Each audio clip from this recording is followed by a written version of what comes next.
This is KGW News at 11. Tonight, at least 35,000 homes are under evacuation notices in Southwest Washington.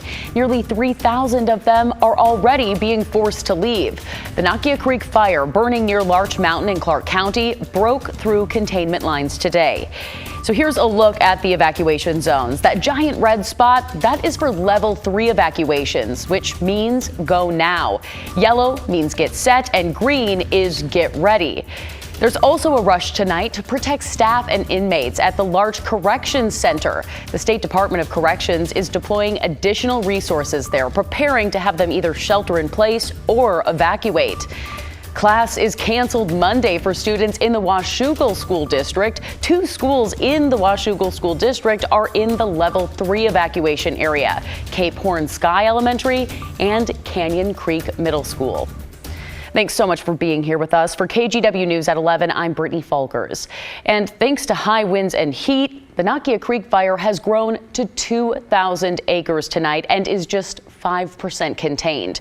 Meteorologist Joe Ranieri is standing by with a look at how the weather will impact crews battling the flames. But first, we want to go to Christelle Kumwe, who is joining us live at an evacuation shelter tonight. Christelle. Yeah, the Red Cross opened the shelter this afternoon in direct response to the evacuation orders. It is at the Camas Church of the Nazarene, and they can accommodate about 100 people. And they tell me tonight they have about 29 people staying here. Now, Brittany, this fire spread fast. Just to give you an idea, we were here earlier today around 4 p.m. and fire officials told us the fire was at 350-ish acres. Several hours later, we're at 2,000 acres, 5% contained. We were actually really mellow. We felt that they had a handle on the fire. The Nakia Creek fire near Larch Mountain has now been burning for a week. But the fire more than doubled in size Sunday, fueled by dry, windy conditions. It's burning about 9 miles north of Camas, where Stephanie Warren owns a farm. She's been keeping an eye on the fire, ready to move her family and animals. We had been saying a few days ago, as long as the winds don't pick up, we should be okay. But Mother Nature had other plans, and the winds did pick up. That pushed the fire to break containment lines Sunday, forcing new evacuation orders. Now we were told that we're in the get set stage, get prepped. And a lot of it is also an abundance of caution. There are folks who are a little closer in, and they've expanded that level 3 evacuation area, and the 2 in the level 1. Sharon Steridi with the Washington State Department of Natural Resources says no structure has been damaged so far.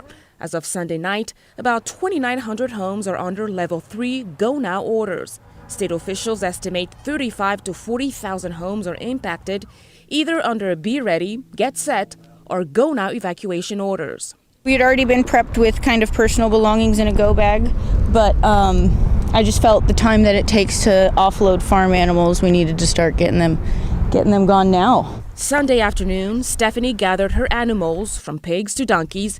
I'll give you apples at their house. And friends with trailers helped her pack up and head to safety. Well, we're just going to get out of the farm, and then my husband will stay here along with a few other neighbors to just until it's time to actually go. And we've got the trailer loaded up with personal belongings.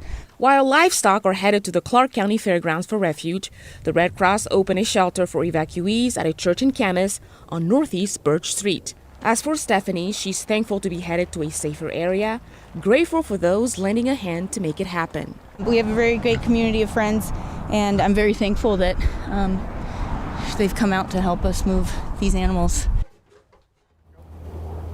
Now, the Red Cross shelter is open overnight and welcoming people in need overnight whenever you can. And then officials say this fire is moving rapidly, conditions are changing, and the best way to stay updated is by going on the website cresa911.org. Brittany?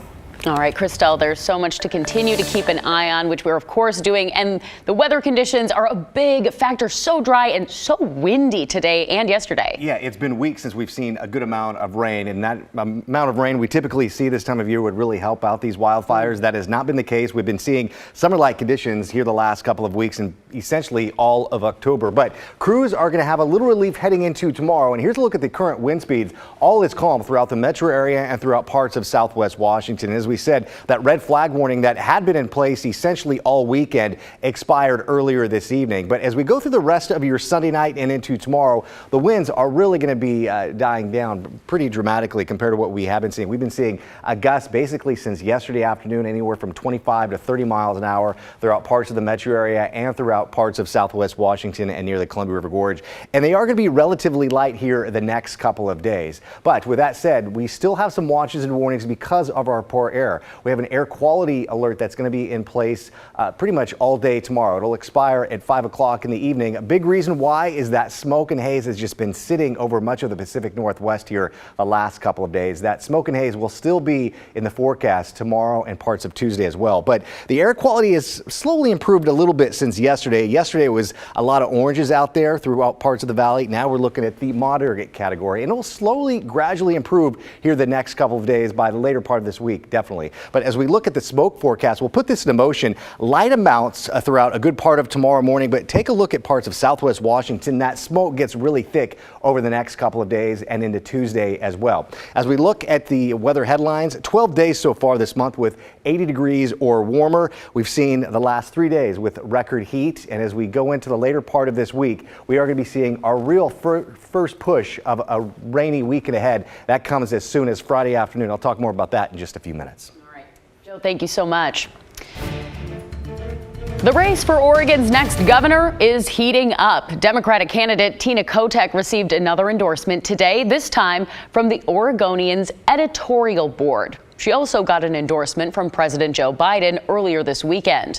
The editorial points to Kotek's proposed policies, like her housing and homeless crisis plan, along with her dedication to the state as key reasons for its choice. Meanwhile, the Oregonian does say each of the three candidates, Kotek, Republican Christine Drazen, and non-affiliated Betsy Johnson, are qualified, writing, regardless of who wins, Oregon will be in better hands than it is now, end quote. The race for governor is one of the most anticipated, and KGW and the Oregonian will co-host the final debate between Oregon's top three candidates this upcoming Wednesday at 7 p.m. You can watch it live on all of our platforms, including on KGW Plus, which you can find on Roku or the Fire TV app. And by the way, we're still looking for video questions from you for the three candidates. You can find details on how to submit at kgw.com under our website's featured section. And now to the homeless crisis and an update on a large camp in Longview, Washington that the city has been trying to address for years. It started when the city allowed people to camp there as part of an emergency response. They were supposed to be out by March of 2020, but the pandemic pushed it back. Now, nearly 3 years later, the city declared the camp a public health and safety emergency and moved them to an adjacent parking lot. To cut down on crime and drug use, Longview police are now working overtime to patrol the camp, while the city works to build a tiny home village. Blair Best gives us an update. What was once a large, unruly homeless camp on the corner of Alabama Street and Oregon Way, it was pretty scary at first. People were robbing each other, stealing from each other. Is now this fenced-in site with around-the-clock security. How's it been going in the camp? Crappier. Really? Why? I don't know. It just seems crappier. Now it's turned into an institution. We're all stereotyped as being drug addicts. Has there been any criminal activity or drug use in the camp? No different than there is in the city. To cut down on the crime and drugs, over the past few weeks, the Longview police have been working overtime to patrol the camp 3 times a day. This has resulted in police contacting hundreds of people, stopping dozens of crimes, and making many arrests. It seems like there's a lot less overdoses. The police and the chief, they help. They've always helped. Those living inside must also follow a new set of rules, or else they'll be asked to leave. The rule upsetting most is no visitors, including family. I mean, my family can't come here. My daughter, what if she needs to talk to her dad? They're making it a concentration camp for these people. KGW reached out to the city for comment, but didn't hear back by our deadline. A few months ago, 149 people lived in the camp. That number is now down to 80, since many didn't want to follow the new guidelines. This, what looks like a large empty parking lot, used to be the old Alabama Street homeless camp. Now it's behind that fence. Now, I was here a few months ago and hundreds of people were living here and the trash was up to your knee. Now the city has it covered in asphalt and they plan to make this into a new space for the homeless with things like running water and electricity. They plan to have that up and running next month. I love it. I love it. In 2 weeks, volunteers will build 50 cabins. Now, the city doesn't intend for this to be permanent housing, which may come as a surprise to some.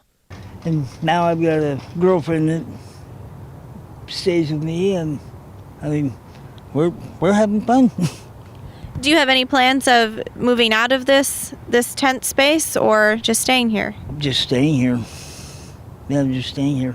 The city is working with the Salvation Army to open an emergency shelter that will also open next month. In Longview, Blair Best, KGW News. Southeast 282nd Avenue in Gresham is back open tonight after a deadly crash. The area between Southeast Division Drive and Southeast Powell Valley Road was blocked off for about 8 hours today. Just before 6:30 this morning, Multnomah County deputies responded to a vehicle fire and found the car at the bottom of a steep ravine. Gresham Fire put out the flames and crews found a person inside. Authorities say they were the only person in the car and died in the crash.